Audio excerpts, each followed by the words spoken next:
আমি 23 সালে ইনজোর্ড হয়েছি, অ্যাটাক হয়েছি আরএসএফ এর দ্বারা। তারা ডাইরেক্ট বলেছে আমরা মাওবাদী।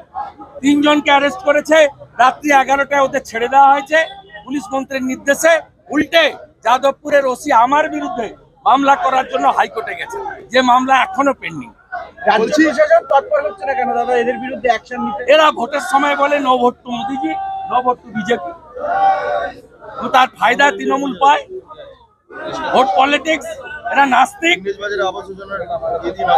এরা এত সাহস রাম মন্দিরকে ভেঙে গুড়িয়ে দেওয়ার ছবি এঁকেছে। বলছি আবাস যোজনার টাকা দেবে, আবাস যোজনার বাড়ি দেবে, এই নামে নাবালিকাকে ধর্ষণ করা হয়েছে মালদাতে, সেটা ইংরেজ বাজারে ঘটেছে।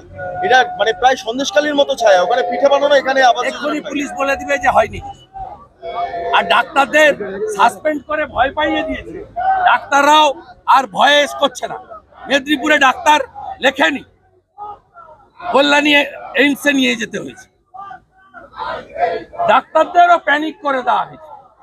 10 জন ডাক্তারকে সাসপেন্ড করে পরে সাসপেনশন তুলে নিয়ে 10,000 টাকা ইন্টার্নদের বাড়িয়ে দিয়ে ডাক্তারদের মধ্যেও একটা অংশকে ভয় ভীতি দেখিয়ে এরা এই জিনিস করছে। মোতাবাড়িতে পুলিশের তোলাবাজি, মোতাবাড়িতে এবার পুলিশের তোলাবাজি, পুলিশ বাজেট নিয়ে আলোচনা হয় না, সিভিক পুলিশ টাকা তুলছে। পুলিশ মানেই তোলাবাজ।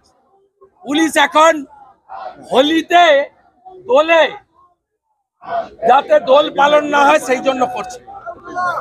আপনি ভাবলে অবাক হবেন, শান্তিনিকেতনে বসন্ত উৎসবকে অ্যাডিশনাল এসপি বলছে শুক্রবার আছে বিশেষ দিন, তাড়াতাড়ি শেষ করতে হবে, দোল শেষ করতে হবে 11টার মধ্যে। আমরা স্বাধীনতার পর দেখিনি অ্যাডিশনাল এসপি বীরভূম, সে বলছে শুক্রবার একটি বিশেষ দিন, প্রার্থনার দিন, আপনারা 11টার মধ্যে দোল শেষ করবেন। আমডাঙ্গার আইসি বলছে মদ খাবেন না। আরে আপনি আপনার পুলিশ মন্ত্রীকে বলুন মদ বিক্রি বন্ধ রাখতে। বলছে কোন অন্য ধর্মের লোকের গায়ে রং দেওয়া যাবে না। সাম্প্রদায়িক পুলিশ, সাম্প্রদায়িক সরকার, মুসলিম লীগ 2, মুসলিম লীগ 2, মুসলিম লীগ 2 উপড়ে ফেলবে বাংলার হিন্দু জনতা। এবার দেখা যাচ্ছে বিধানসভায় আপনারা কিছু বললেই অধ্যক্ষ একটা কড়া অবস্থান নেওয়ার পক্ষে। কড়া না, বেপরোয়া, অসাংবিধানিক। অধ্যক্ষ এই কাজ কেজরিওয়াল করেছিল। বিজেন্দ্র গুপ্তা একা বিজেপির এমএলএ ছিলেন, বাইরে ফেলেছিলেন।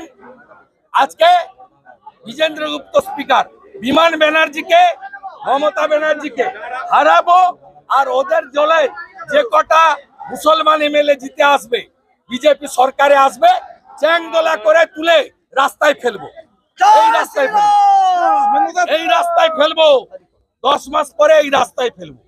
তৃণমূল কংগ্রেস